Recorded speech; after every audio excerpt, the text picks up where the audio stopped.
Assalamualaikum warahmatullahi wabarakatuh. Sebelum pembelajaran kali ini dimulai, marilah kita berdoa terlebih dahulu. Bismillahirrahmanirrahim. Raditu billahi rabba wa bil islami dina wa bi Muhammadin nabiyyan wa rasula. Rabbi zidni ilma warzuqni fahma.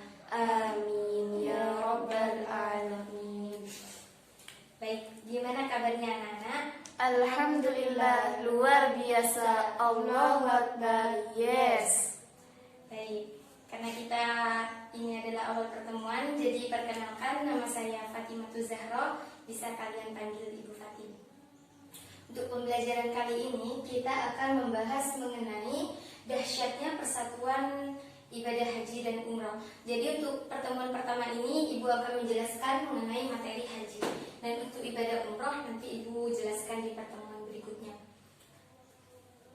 Untuk materi haji, di sini konsep pembahasannya yang pertama yaitu mengenai pengertian haji.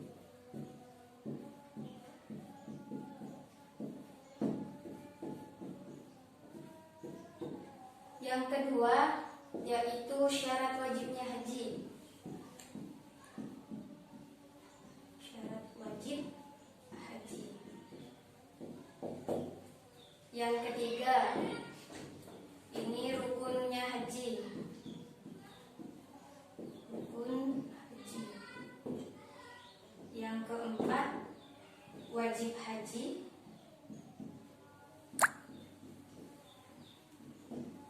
Yang kelima, sunnah haji.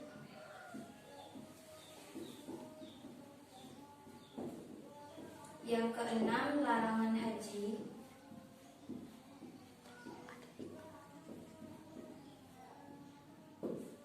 Yang ketujuh, dam haji. Untuk poin yang pertama yaitu pengertian haji. Haji secara bahasa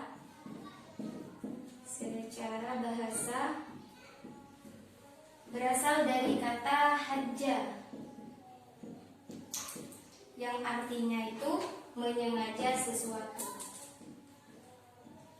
Menyengaja sesuatu. Jadi secara istilah, haji ini adalah sengaja mengunjungi Ka'bah atau Baitullah untuk melaksanakan amal ibadah dengan syarat-syarat yang telah ditentukan. Dan perintah untuk melakukan haji ini terdapat dalam Quran Surah Ali Imran. Quran Surah Ali Imran ayat 97. A'udzu billahi minasyaitonir rajim. Bismillahirrahmanirrahim. Fihi ayatum bayyinatum maqamu Ibrahim wa man dakhalahu kana amina walillahi 'alan nasi hajjul baiti man istata'a ilaihi sabila.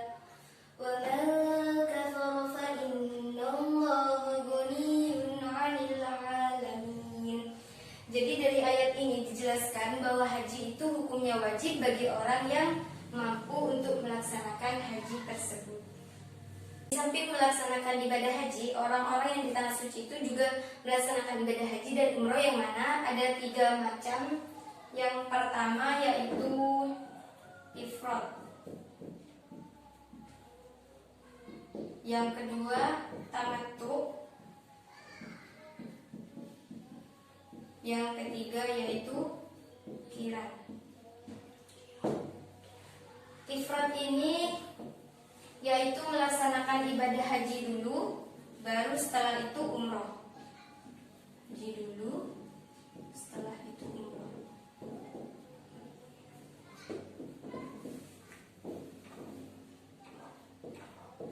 Sedangkan yang tamattu ini kebalikan dari yang ifrad, yaitu umroh dulu baru melaksanakan haji.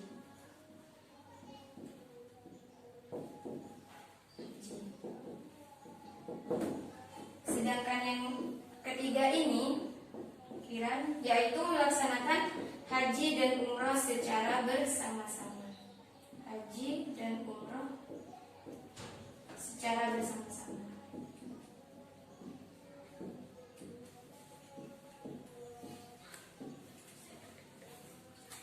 Untuk poin yang selanjutnya,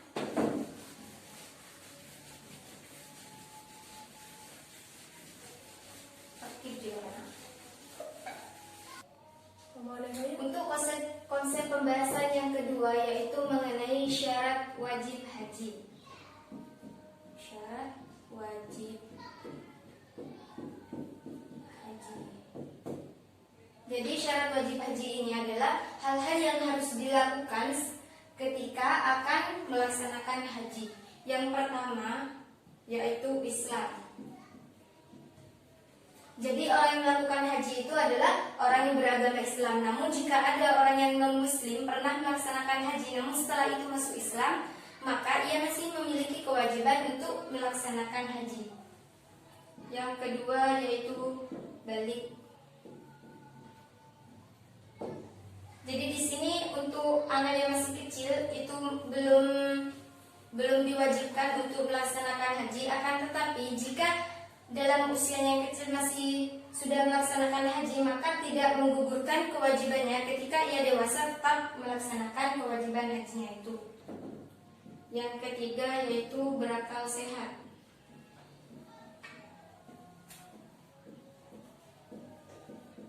Sudah jelas jika dalam melaksanakan ibadah haji itu harus berakal sehat.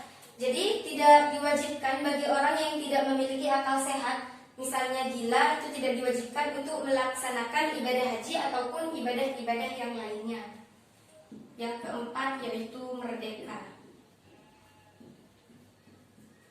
Artinya di sini orang yang melaksanakan ibadah haji itu bukan seorang budak ataupun hamba sahaya. Yang kelima yaitu mampu. Untuk syarat wajib yang kelima yaitu mampu. Artinya di sini orang yang melaksanakan ibadah haji bukan hanya mampu dari segi materi, akan tetapi juga mampu dari segi fisik maupun keamanan ketika ia melaksanakan ibadah haji tersebut. Untuk konsep pembahasan yang ketiga yaitu mengenai rukun haji.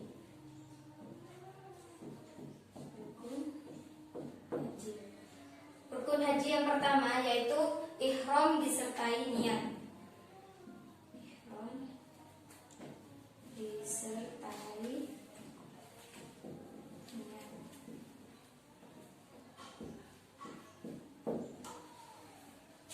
Gimana niatnya? Yaitu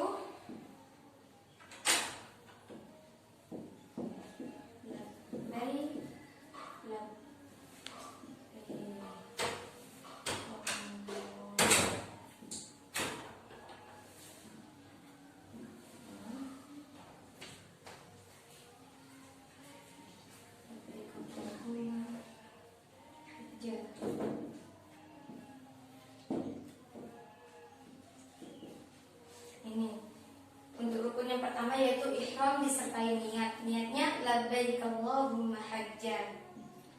Rukun yang kedua yaitu wukuf. Artinya di sini seseorang yang melaksanakan ibadah haji untuk melakukan wukuf atau wukuf di padang Arafah. Artinya berdiam di padang Arafah dimulai dari tergelincirnya matahari pada tanggal 9 Dzulhijjah sampai dengan terbenamnya matahari pada tanggal 9 Dzulhijjah. Yang selanjutnya yaitu tawaf. Tawaf ini adalah mengelilingi Ka'bah sebanyak 7 kali, dimulai dari Hajar Aswad sampai ke Hajar Aswad lagi. Artinya putarannya itu berlawanan arah dengan arah jarum jam. Posisi Ka'bahnya ada di sebelah kiri orang yang bertawaf. Untuk yang keempat yaitu sa'i. Sa'i ini berlari-lari kecil antara Safa dan Marwah. Safa dan Marwah sebanyak 7 kali. Yang selanjutnya tahallul. Tahallul ini mencukur rambut, paling sedikitnya itu 3 helai rambut. Yang selanjutnya yaitu tertib.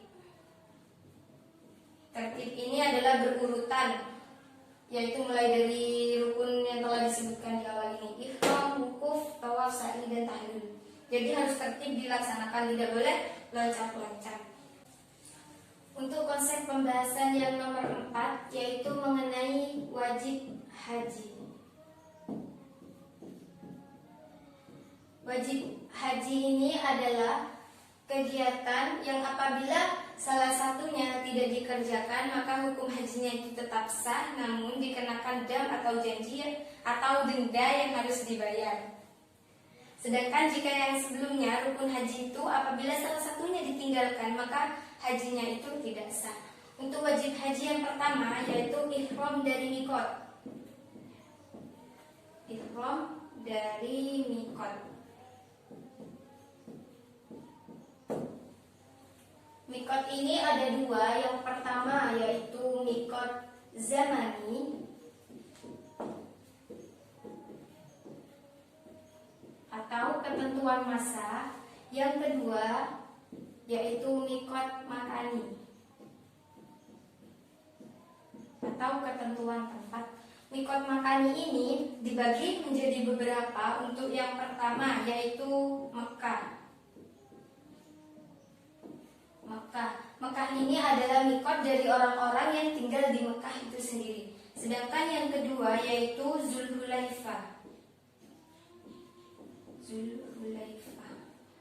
Zulhulaifah ini adalah mikot dari orang-orang yang datang dari Madinah ataupun daerah-daerah yang sejajar dengan Madinah.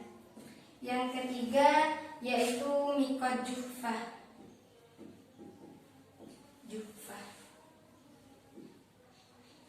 Yaitu mikot dari orang yang datang dari arah Syam,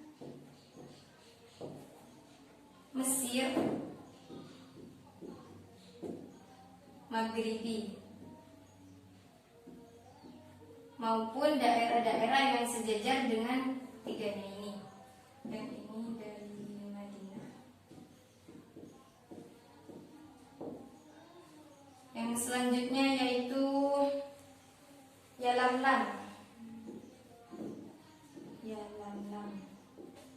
Yalamlam ini adalah mikot dari orang-orang yang berasal atau yang datang dari arah Yaman, India, Indonesia,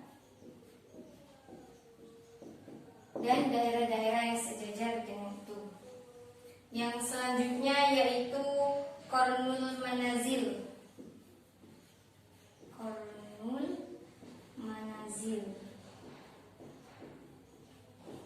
Ini adalah mikot bagi orang-orang yang datang dari arah Najdil Yaman.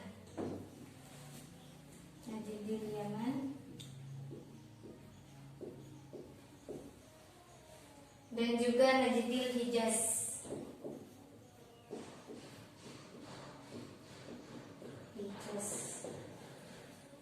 Yang selanjutnya yaitu Zatwirkin.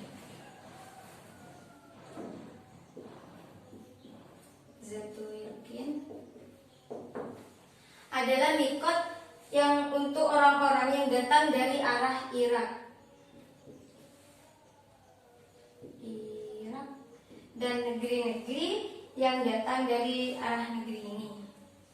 Yang selanjutnya bagi penduduk negeri-negeri yang ada di negeri Mekah, dan mikot-mikot tersebut adalah mikot tempat ihramnya dari negeri masing-masing di mana mereka tinggal. Untuk yang kedua bermalam di Musdalifah.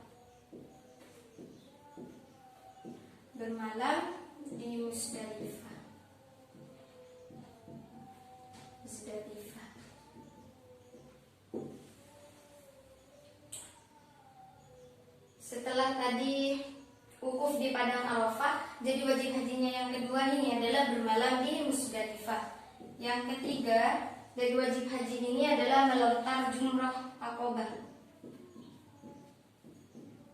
Melontar jumrah Aqobah pada hari raya Idul Adha. Aqobah pada hari raya haji.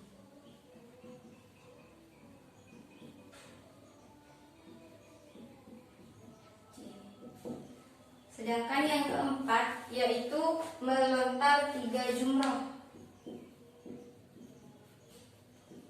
Melontar 3 jumrah.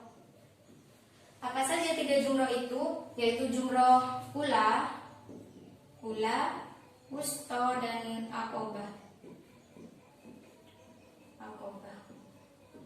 Yaitu pada tanggal 11, 12, dan 13 Dzulhijjah.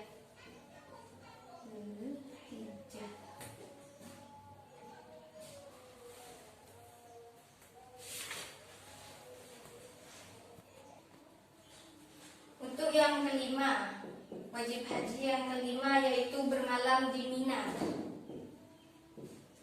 Bermalam di Mina. Setelah tadi yang pertama di Musdalifah, yang selanjutnya yaitu di Mina.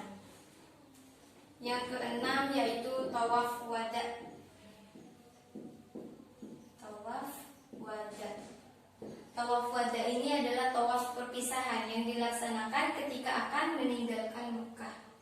Yang ketujuh, tidak melakukan perbuatan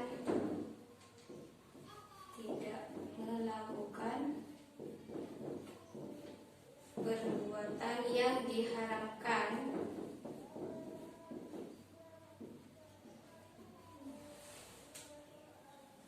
Yang diharamkan atau yang dilarang.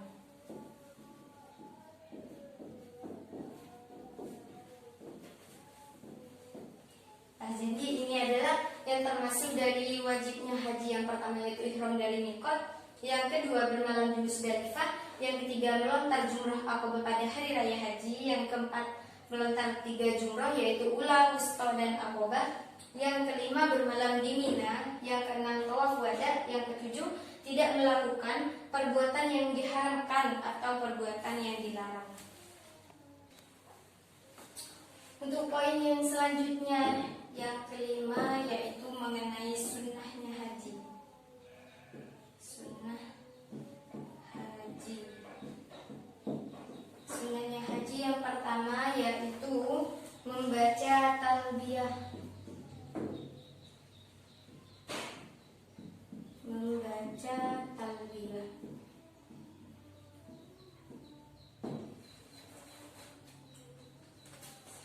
Yang mana kalimat talbiyah ini yang berbunyi labbaik Allahumma labbaik, labbaik la syarika laka labbaik, innal hamda wan ni'mata laka wal mulk la syarika lak. Itu termasuk kalimat talbiyah. Yang kedua yaitu berdoa sesudah membaca talbiyah.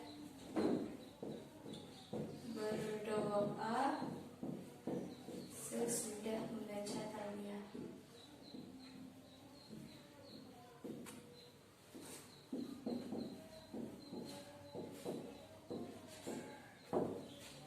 Yang ketiga, membaca zikir sewaktu tawaf.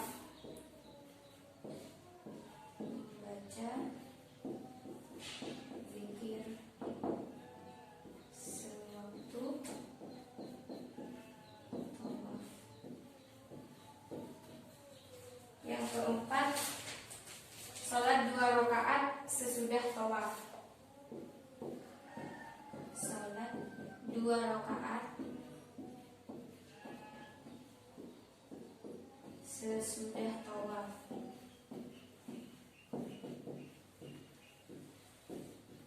Yang terakhir yaitu masuk ke Ka'bah.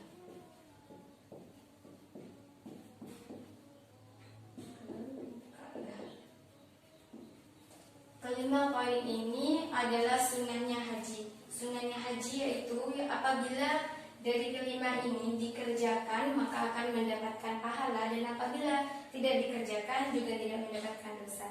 Itu yang dimaksud dengan sunnah haji.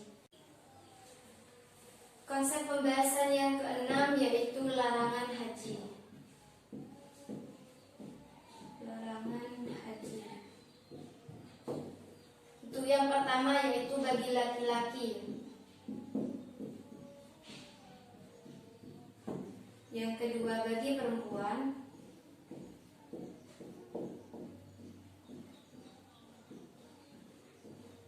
Yang ketiga bagi laki-laki dan perempuan.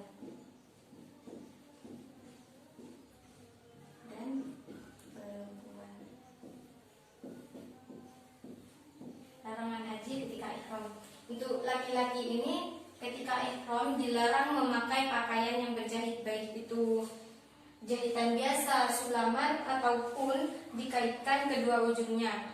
Juga dilarang untuk menutup kepala. Sedangkan bagi perempuan dilarang untuk menutup muka dan telapak tangannya. Sedangkan yang ketiga ini bagi laki-laki dan perempuan dilarang memakai wangi-wangian, baik itu akan ditaruh di badannya ataupun di pakaiannya. Yang kedua dilarang menghilangkan rambut atau bulu badan yang lainnya. Yang ketiga dilarang memotong kuku. Yang keempat itu dilarang mengakadkan nikah, baik itu menikahkan, nikah sendiri ataupun menjadi wali nikah. Yang selanjutnya itu dilarang bersetubuh bagi suami istri. Yang keenam dilarang berburu dan membunuh binatang darat yang liar dan halal dimakan. Jadi ketika seseorang dalam melaksanakan ibadah haji melakukan apa-apa yang telah dilarang, maka ia akan dikenakan dam atau denda. Yang ketujuh yaitu dam haji atau denda.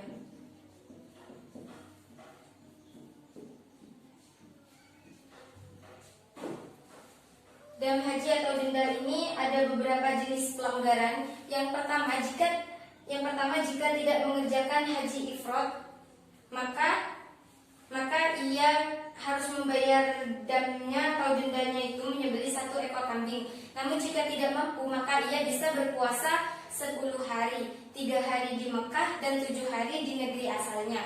Untuk jenis pelanggaran yang kedua, apabila seseorang itu melaksanakan atau melanggar apa-apa yang telah dilarang dari ini, yang tadi sudah Ibu sebutkan, mulai dari memotong kuku, mencukur rambut atau hal-hal yang lainnya, dan membunuh binatang, maka dam yang harus dibayar itu boleh memilih, yaitu bisa menyembelih 1 ekor kambing, atau puasa 3 hari, atau memberi makan 6 orang miskin. Untuk jenis pelanggaran yang ketiga yaitu apabila berhubungan suami istri sebelum tahallul pertama, dam yang harus dibayar yaitu menyembelih 1 ekor unta. Apabila tidak mampu, maka ia boleh menyembelih 1 ekor sapi, dan jika tidak mampu pula boleh menyembelih 7 ekor kambing, dan penyembelihan itu dilaksanakan di Mekah. Untuk jenis pelanggaran yang keempat yaitu apabila memburu dan membunuh binatang liar. Jadi denda yang harus ia bayar adalah menyembelih binatang berupa unta, sapi ataupun kambing, dan yang nilainya itu serupa dengan binatang yang telah ia bunuh. Yang selanjutnya jenis pelanggaran yang kelima apabila ia terlambat datang, yaitu jenis dam yang harus dibayar yaitu bertahallul atau mencukur rambut dan menyembelih 1 ekor kambing. Mungkin sekian yang dapat Ibu sampaikan, kurang lebihnya mohon maaf. Tetap semangat belajar, tetap semangat berusaha, dan semangat berjuang untuk meraih impian. Jaga iman, jaga imun, dan tetap patuhi protokol kesehatan. Tetap di rumah aja, jangan kemana-mana ya. Dan semoga kita bisa bertatap muka secara langsung. Untuk tugasnya, kalian membuat peta konsep dan rangkuman materi, serta mengerjakan kuis yang akan Ibu siapkan. Terakhir pengumpulan hari Sabtu tanggal 17 Oktober 2020. Mungkin sekian, kita tutup pembelajaran kali ini dengan doa akhir majelis. Bismillahirrahmanirrahim. Subhanakallahumma wa bihamdika asyhadu an la ilaha illa anta astaghfiruka wa atubu ilaik. Kurang lebihnya mohon maaf. Assalamualaikum warahmatullahi wabarakatuh.